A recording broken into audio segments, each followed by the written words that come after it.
You're listening to I Love It When, and I'm your host, Mo. I'm a speaker, coach, and connector. You're in the right place if you're looking for some inspiration and you're ready to truly embrace who you are. My intention with this podcast is to help you see that you are so much more powerful than you realize. Hello, welcome back to another episode of I Love It When. I'm your host, Mo.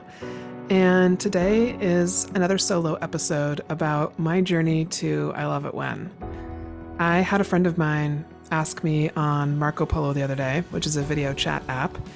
If you don't know about it already, check it out. It's super fun to connect and stay connected with friends and people. But she had asked me, how did I come to this point where I realized that I wanted to be a coach and that I wanted to be a healer and do what I'm doing with my business now? And so I gave her an answer, and it really turned into a podcast episode on Marco Polo. So I realized, and I thanked her. I said, thank you. I think you just gave me my next topic for my solo episode. I often don't share this story fully unless people ask about it, because I just have a tendency to not talk about myself very much unless someone's very curious and takes the time to ask me. And so in this episode, I'm going to share with you kind of where my journey started and how I ended up where I am now. And hopefully for some of you, as you're possibly on part of this journey yourself, you'll find some messages within the words that I share and the stories. And maybe there's something in here that will help you kind of get to the next spot in your journey. I really resonate with this friend of mine who was sharing just a level of frustration about not knowing where she was supposed to go or what she's supposed to be and what she's supposed to do. And I have felt like for most of my life, like I'm searching for something.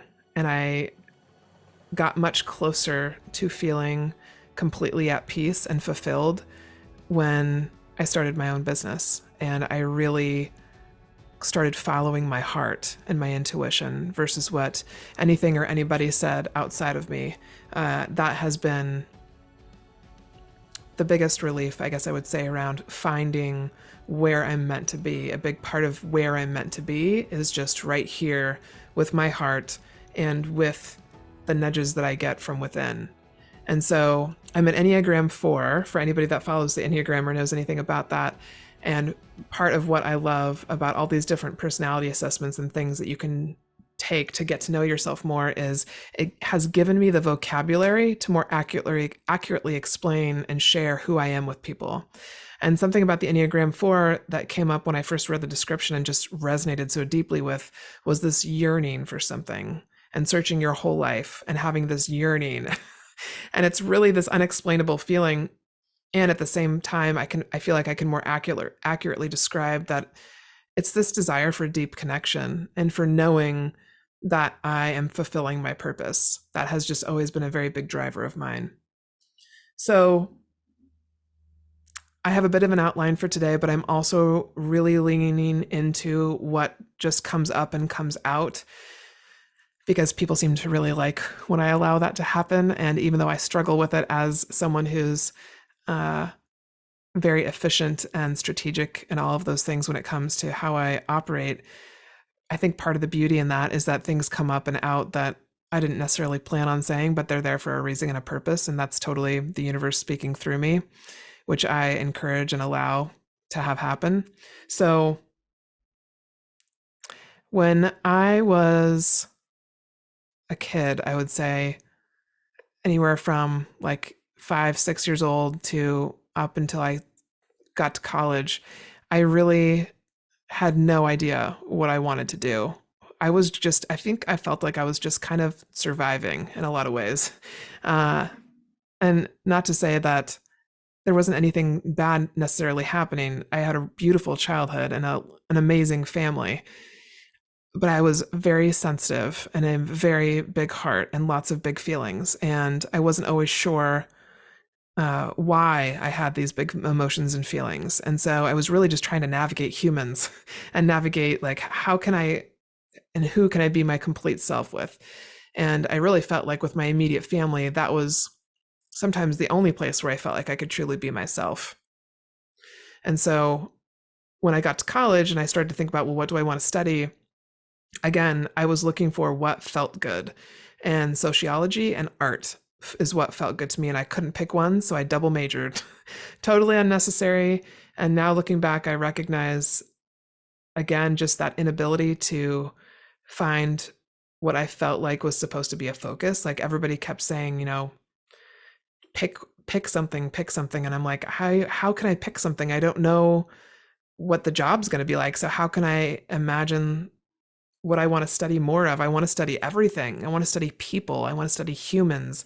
And that has always been a driving factor for me, is just this love for humanity and love for humans and learning how they operate. And that is kind of backed by this deep compassion and empathy that I have for people. Because even before I understood anything around psychology or sociology or anything, I knew that hurt people and people that were angry were doing things because they had been hurt before. Like I just understood that as a young kid. I knew that it wasn't like that they were mad necessarily at me or angry with me or acting a certain way because of something I had done. It was because of something they had experienced. And so I had this drive to find out why. Like, what was it about what had happened for them or to them that was causing this pain? And how could I help relieve some of that pain? And that's again the healer coming out in me and wanting to help. And so I studied sociology. And then when I was done with college, I really wasn't ready to be done with school because I didn't know what the heck I wanted to do. So I decided might as well go on and get my master's. Again, not a whole lot of intention behind this, just like the next step. And so when looking at all the different degrees you could get, again, I didn't know what I wanted to do. And so I picked social work, and I got my master's in social work because it was so broad and general. And again, focus was on people. And I knew I wanted to work with people in some capacity. So I got that degree, and during that program at the University of Washington, I had an internship at a nonprofit called Youth in Focus, which was a photography nonprofit that worked with kids. And then the second year, I had an internship at the VA hospital in Seattle. Two very vastly different experiences, and I wanted that. I wanted a small organization experience, and I wanted a large organization experience to see what it felt like. Because again, I was tapping into like what feels good to me. And each experience brought something completely different in terms of what I learned about people. It was so interesting. And so after that, I graduated, and again, I was looking for kind of what would be my first career job. And I was just doing part-time work to get by and coaching volleyball at a local university. I was an assistant coach. And then my mom had a connection with someone at the Seattle Art Museum, and I ended up getting a position with Sam in their volunteer department and then their education department. And I was there for about 5 years, and I had an amazing experience. I loved working around artists. I still love being around art and being around people who express on a regular basis. And also, as a single woman, I could not afford to live on my own or eventually purchase a place, which was something I knew I wanted to do. And I knew that was a part of what I wanted. And so at some point towards the end of my time there, I started to have panic attacks, or like I was on the precipice of having them. I would start to lose my hearing and then my sight during some of these meetings I was having, where I was having a lot of frustration working through a project and it wasn't moving fast enough. And it was just really starting to weigh on me. And so I recognized, even though I didn't know what I wanted to do, I knew it was time to leave. And so I left that job without a plan on what to do next, and just let my network know, like, hey, I'm open to anything right now. I just need something different. And so I ended up taking a couple different interviews, and I interviewed with a real estate agent out of Bothell, Washington. And I ended up going with that job thinking, oh, I'll just be there for like 6 months until I figure out what my next, career position in social work is going to be. And I ended up staying for 8 years. And if you know me, you know that I've never been a big fan of salespeople. I don't like the idea of manipulation or manipulative intentions. And I just realized through that experience that when you find the right salespeople, you don't have to worry about manipulation. And so I happened to land in a spot with some really good people with really good intentions. And I learned so much during my time there. And so some of what I was sharing with this friend was, it was 2012 when I joined this real estate team. And I was 31 years old. I'm 42 years old now. So over the last 11 years, is where I've really resonated with what I'm doing now. It's kind of where I began to slowly discover where my path was leading me to.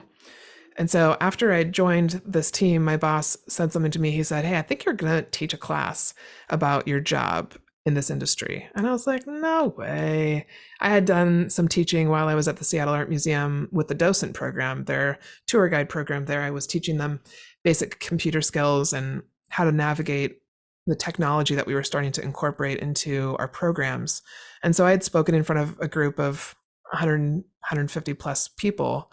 And then even though I was sweating and absolutely nervous, I started to acclimate to the idea of being up in front of people, which, as an introvert and someone who really never spoke much or spoke up much before the age of 30, was a completely new, this is completely new realm for me. But I knew I got a bit of a thrill out of it. I could see the adrenaline and the excitement I got from doing it. And so after about a year into my job on this real estate team, I started teaching a class called Perspective Through the Lens of an Executive Assistant. And it was a 5 to 6 hour class that I first taught with the leader of this team and then on my own. And I basically went through all the different systems that we used. I talked about the personal growth that I did to get to where I was and what value it was that I added to the team. And because I recognized when I entered this industry, there was a lot lacking. There's leadership training, leadership in general in the real estate world, management training, resources for employees. Because it's basically an entrepreneurial type field, you don't have a lot of people who understand how to manage and work with people that they hire. And so when real estate agents decide to create teams, oftentimes they have zero training in how to work with people. And so I recognized that this is somewhere that I could add value because I had worked with teams and managed a little bit, not very much, but I had managed a little bit. And I was just, like I had mentioned earlier, enthralled with the idea of learning as much as I could about humans and how they operate. And so naturally just led to me being a good leader. So I started teaching this class and got much more comfortable with being up in front of people. I started traveling and teaching, and I traveled to Idaho, Wisconsin, Minnesota, Vermont. I traveled to 6 or 7 different states during the time that I taught this class over the course of like 6 years. And I realized more and more how much I enjoyed it, how much fun I had. I loved the interaction between the participants and myself. I love what I was learning. And that's what I recognized. Like when you teach something, not only are you helping and teaching people that are in your presence, but it's when you actually get to learn the most. And through personal development and the things that I stumbled upon when I came into the real estate world, I recognized my desire. It was like lit on fire for personal growth.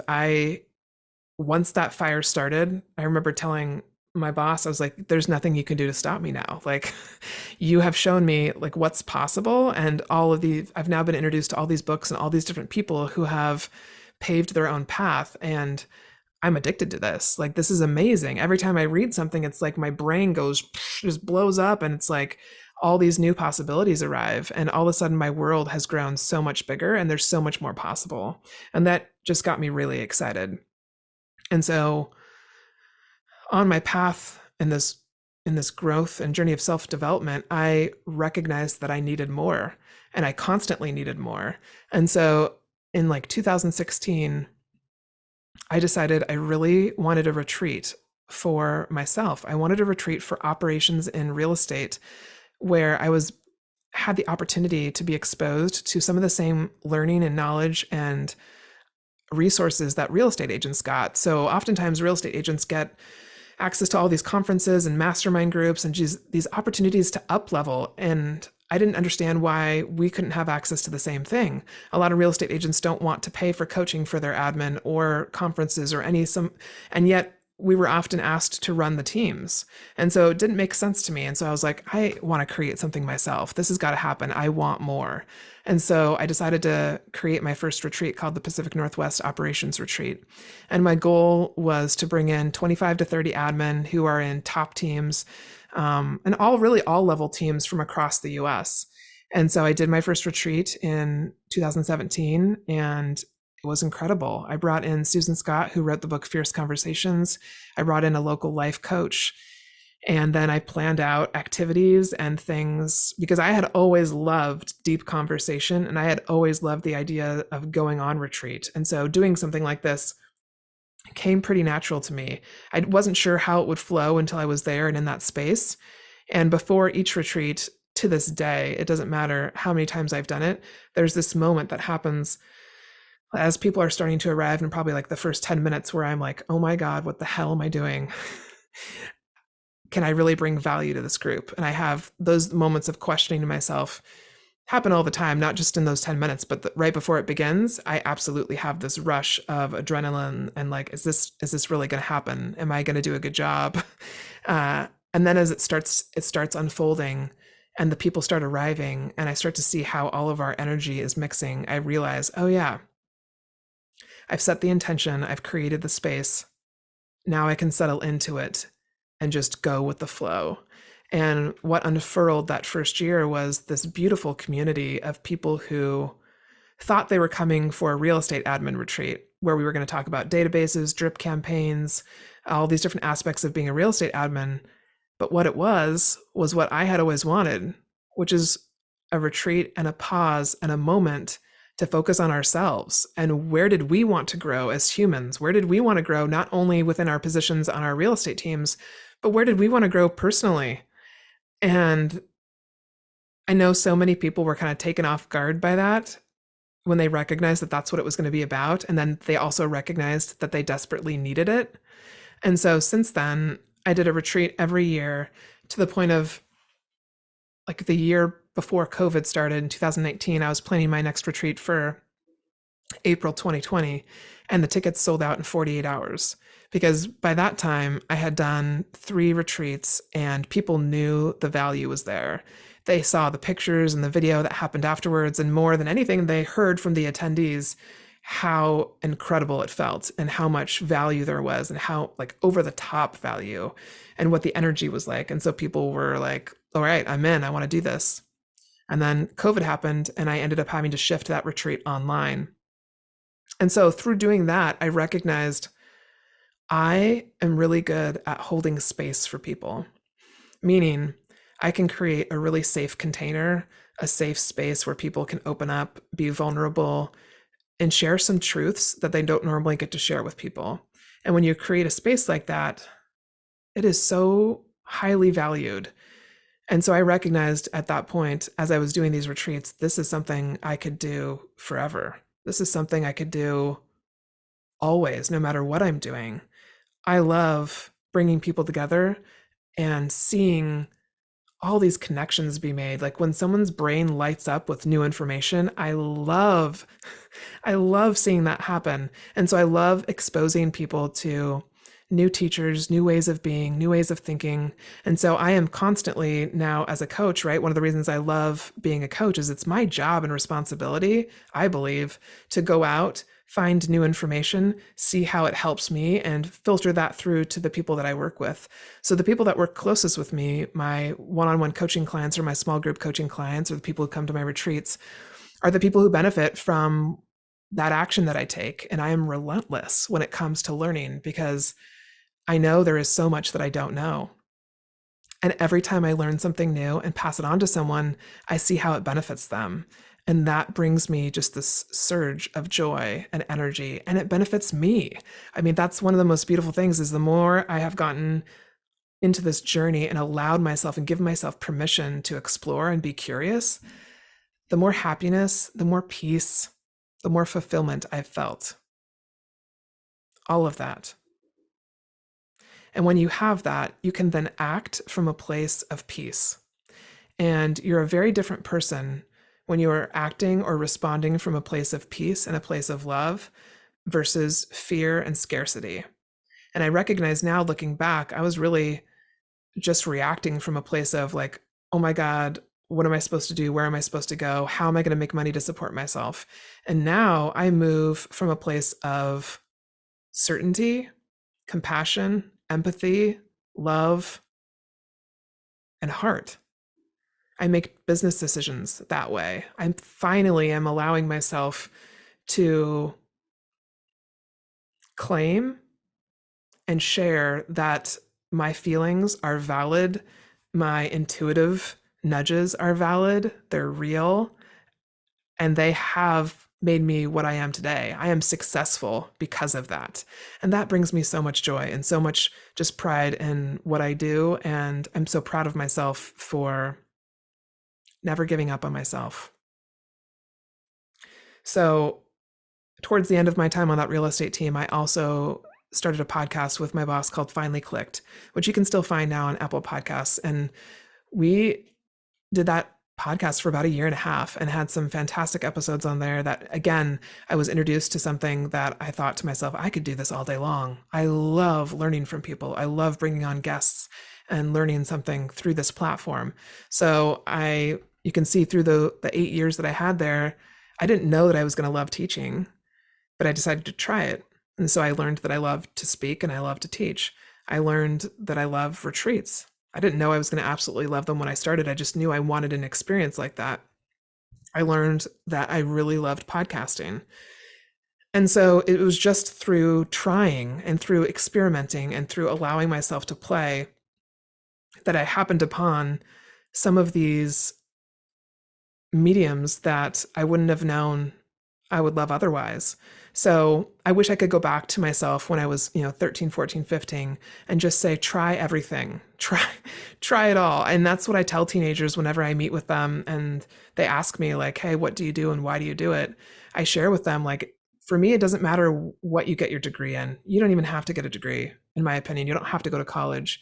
Uh, what mattered was that I got a degree, period, for me, because going through college, having that experience was for me more about growing up and gaining emotional intelligence, gaining perspective, learning a lot from the people that I was around. It was less about my degree and the actual learning from the college. It was more about my experiences, my real life experiences with the people I was surrounded with. That is what I'm so grateful for from those experiences. So then COVID hit and we started working from home. And I recognized within the first week, probably, how good it felt to be working from home. And I also recognized that for some reason, I felt a sense of peace. I knew that there was a lot of unknowns in the world and so much was in turmoil and people, so many people around me were really scared and really freaked out. And I knew I needed to do something. And so I started a group called Operation Tungsten Light on Facebook. And I started having people who I knew through my retreats and different workshops that I'd done. I reached out to so many different people to see if they would come and teach. And so I started running with two of my friends this group, and we would have people speak 2 or 3 times a day. And they would speak on nutrition. They would do exercise classes. We had somebody come in and talk about how they started their photography business. We had people from all walks of life. And so over the course of, I believe 90 days, or no, it was more like 45 days. We had 62 presentations, something like that. And I just began to recognize there was something about this that felt really good. Something that felt like this is my time to take the leap. And I didn't have a business plan. I just had this idea that I would start with coaching as my main offering for I Love It When, because I had been offering basically free coaching for the last 6 or 7 years. Almost as soon as I started in real estate, I started to meet people and just teach what I knew and offer my time to help them with different projects. I would have real estate agents that would ask me all sorts of questions about their systems and processes and who they were hiring. And so I started to recognize that this was something that I should probably be charging for, because I was giving so much value and I was learning a lot in return. But at some point I realized I have to start charging for this. And so when I started my business, I thought, okay, I'll just start with coaching and go from there. And I had enough money, like I've shared in other podcast episodes, I had enough money to last me about a month and a half. That was it. And so I was really in true faith and surrender and just recognizing that this was the next baby step, that I took the leap and started my business. And I think back now and think, God, what was I thinking? I really wasn't thinking too much. And that has been key for me, is getting out of my head and into my heart and into my body. Because we can overthink to the point of analysis paralysis, right? We can think and rethink, but the truth is, a lot of life is not logical, but we have been conditioned to believe that it is. We've been conditioned to believe that everything should have this equation and equal out, and it should be very black and white. And the truth is, it's not. And the sooner I embraced that, the sooner I've been able to move from a place of my heart versus my head. And so I just knew that it was time. And so I ended up giving, I think, 6 weeks notice so that we had time to find a replacement. And in that time and space, I started to build out my website, and I went from there. And this whole journey has just been really embracing what feels good for me. And most of what I'm doing is the complete opposite of what most people I know are doing. And it feels really good. It feels so good, in fact, that I can't imagine living any other way. And the majority of my work has actually been doing workshops around communication and vulnerability for different companies of all sizes. I have speaking gigs where I speak on panels, or I'm the keynote speaker, and I talk about my journey, or I talk about being you, being the authentic version of you. I also have really loved being able to host retreats now on my own. And so I've done 2 retreats in the last year, which is amazing because I always had this vision of doing 2 or 3 retreats a year. And so to be able to do this within the first 3 years of my business has been an amazing accomplishment that I'm very proud of as well. Because to do that in a way when I'm not yet financially secure completely as a new business owner is an amazing feat, and definitely takes some courage to put into place and to walk through that and experience. Hello, I'm interrupting this episode for a moment to tell you about my very first podcast sponsor, Raymond Lyle CPA. If you haven't filed your taxes yet for 2022, the extension deadline of October 15th is approaching quickly. And if you don't have a preparer yet, Raymond Lyle CPA PLLC is an excellent choice. Raymond Lyle is a Seattle-based accounting firm serving clients remotely all over the Pacific Northwest and beyond. They specialize in tax prep and consultation for individuals, small businesses, rental property owners, special needs taxation, and trust and estates. Raymond Lyle CPA PLLC believes one of their most important functions is to empower you to make decisions that strengthen your financial security. They look for tax savings opportunities and help you plan for the future, not just pump out your return and move on to the next. Clients receive a personalized video walking them through their completed return, and their knowledgeable tax professional is available year-round for consultation. Preparing your own return using a tax prep software is right for some people, but every year, self-preparers make costly mistakes, leading to lost deductions and IRS penalties and interest. Especially for self-employed people, whether a small gig worker or the owner of a thriving business, you need a dedicated tax professional who knows your story, can plan with you, and is available for questions. Already filed your 2022 taxes? Raymond Lyle CPA PLLC is available year-round to support your tax planning. If you want a tax professional who is knowledgeable, accurate, accessible, and wants to empower you to make the best decisions for your financial security, visit our website, raymondlylecpa.com. to book a free initial consult. Again, that's raymondlylecpa.com. I want to give my heartfelt gratitude to Andrew and Jen of Raymond Lyle CPA for being my first official sponsor for the I Love It When podcast. If you're interested in being a sponsor, please reach out. I am very intentional about who I partner with, and I do not give referrals lightly. So please do reach out to Raymond Lyle CPA if you're looking for an excellent CPA.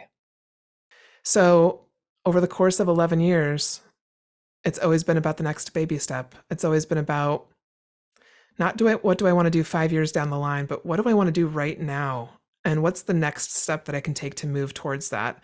That's what I love calling inspired action.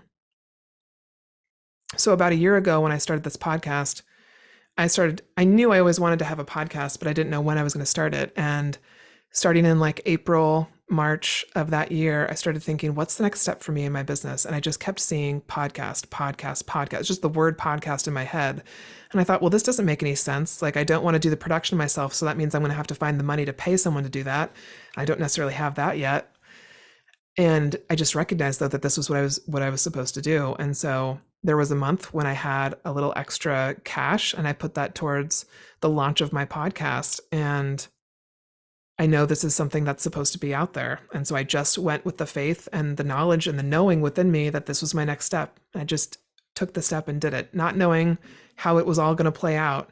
And so I wanted to make sure to say that because I think it's important to recognize that those desires you have in your heart and those nudges to do something, they actually mean something. They're not just a passing thought. And I used to discount myself all the time. And other people, the feedback I got from other people was, oh, that's nice, but that's going to be really difficult to do. Or that's a really cool idea, but that's going to be really difficult to do. And I started to recognize that the only person that was ever going to completely understand me and my desires and what I wanted was me. And I don't necessarily need other people to understand. I do need people around me that support me. And I'm okay with the knowledge now and the understanding that not everyone's going to understand my intentions or my inner power. And so one of the things that brings me a lot of joy is helping people to recognize their own inner power. And so I believe that through taking these actions and making these steps and accomplishing these different things that I've done in my business, I hope to inspire other people to recognize their own power and realize what's possible, because that knowledge alone has changed my life. So now, this August, so next month, it'll be 3 years that I've had I Love It When. And like I mentioned earlier, I have never been happier. Never been happier. And I don't see it stopping anytime soon. I have no idea what it's going to morph into, what it looks like. What I do know, and that desire and that knowledge that I have in my heart, is that it's a global brand. I know that. I don't know why, but I just know that. And so I know that as I continue to put my voice out there and share what I have in my head and what I have in my heart, that opportunities are going to come to me that I will then have the opportunity to say yes or no to. And I will always align with my values of love, intuition, and education. And as long as it aligns with my values and it aligns with my heart says yes, I'll be doing it, even if it's far outside my comfort zone. So, and that includes things like this person had asked me this original question around how did I come to be a coach and know that I want to be a healer as well. That includes sharing more and more about my spiritual journey. And again, through this growth and this personal development that I've had, I recognized again that there was so much that I didn't know. And one of those things was energy. I recognized that when I taught and when I spoke, there were certain times when I didn't know what I was going to say. It just came out. And there was an energy and a presence that I brought with that. And people told me time and time again over the years, like, when I'm in the room with you, it just feels so good. I feel safe. I feel happier. I feel more peace. I feel grounded. And I got that feedback so much that I was like, okay, I got to learn more about this. What does this mean? Or do people do work with energy? What is this all about? And I started by actually learning more about oracle cards and learning more about what do people do? Like, what do psychics do? I was always so intrigued with psychics. How do you speak to people who have passed over? Because I recognized that there were energies that I could feel in spaces. And I was always just very intrigued with how do I harness this energy that I have and use it for the highest and best good? What else what am I capable of that I don't even know? And so that's when I really started reading and learning more about energy work. And I read books like Anise Kavanaugh is an author of Contagious Culture and Contagious You. And she has been such an inspiration for me to see how she is now taking this work around energy and intention and bringing it into large corporations to help people realize what their energy can do to a space and what their energy can do to an individual that they work with or work for. And so being around that and starting to understand that all of this plays into something, all of this has a part in how you make an impact and the ripple effect that you can have. And so that's when I started to allow myself to dive more deeply into my intuition. And I started learning about Reiki. I started learning about energy healing. And I became a certified energy healer about a year ago through Kristen Wise and Wise Holistic Healing. And so I now offer energy healing sessions, which I've shared on my social media. If you've never had an energy healing before, I highly recommend you do it. If it sounds intriguing, if there's something in you that just tingles and it's like, oh my God, this sounds exciting and different. And I have been so just enthralled with what I've learned in the world of spirituality because there is so much around our ability to heal ourselves that needs to be integrated into Western medicine. People need to know. And whenever I find information that I'm like, why don't more people know about this? I know that I've landed on something that I'm supposed to share. And so, as an energy healer, if you've never had a session before, they can be anywhere from a half an hour to 2 hours, and people use different things, different methods. Like some people might use sage or sound. There's sound bowls that they can use. There's drums. There's all sorts of different tools that people use within an energy healing to help shift the energy within your body. Because emotions that we feel, like grief, resentment, anger, that are lower on the frequency scale, like joy and love and compassion, are higher frequency. Lower frequency emotions can get stuck in our body. And if they get stuck for too long, they can actually cause illnesses. And so an energy healing is simply a way for the energy to help the energy move through and out of your body, right? So when we don't feel feelings, for instance, if someone passes away and we have this massive amount of grief and we don't feel the grief and release it, it can stay stuck in our body and cause all sorts of issues. And so again, when I started to learn about this and experience it for myself, and I had energy healings done on me and I started to learn about it, I was like, this is life-changing information. I absolutely am driven to learn this myself and talk about it and share it. And so again, I just went back to, what am I desiring to learn more of? Oh, I want to learn about psychics. Okay, let me go talk to a psychic. Let me go read a book about one. Let me go after that information. So it's constantly tapping into, what sounds exciting to me right now? What have I been possibly ignoring that I need to dig into more? And just following that nudge and seeing where it leads. And so now it has led me to a place where spirituality is a core part of my business, and being an energy healer and incorporating that into my retreats and exposing people to what's possible is all a part of who I am. And it brings me so much joy to see the healing that has come from it, to see the people that I love and adore experience emotional, mental, physical, financial healing from this brings me unending joy. So I am very, very passionate about it and am continuing to build my knowledge in the world of energy healing. So I hope you've enjoyed me sharing my journey a bit with you today about how I came to be a coach. It's over, 11 years now. I can't even believe it. And I've always had this level of impatience with wanting to get to where I'm supposed to be. And so it's been this constant balance of taking the next baby step and falling into gratitude and appreciation for where I am today.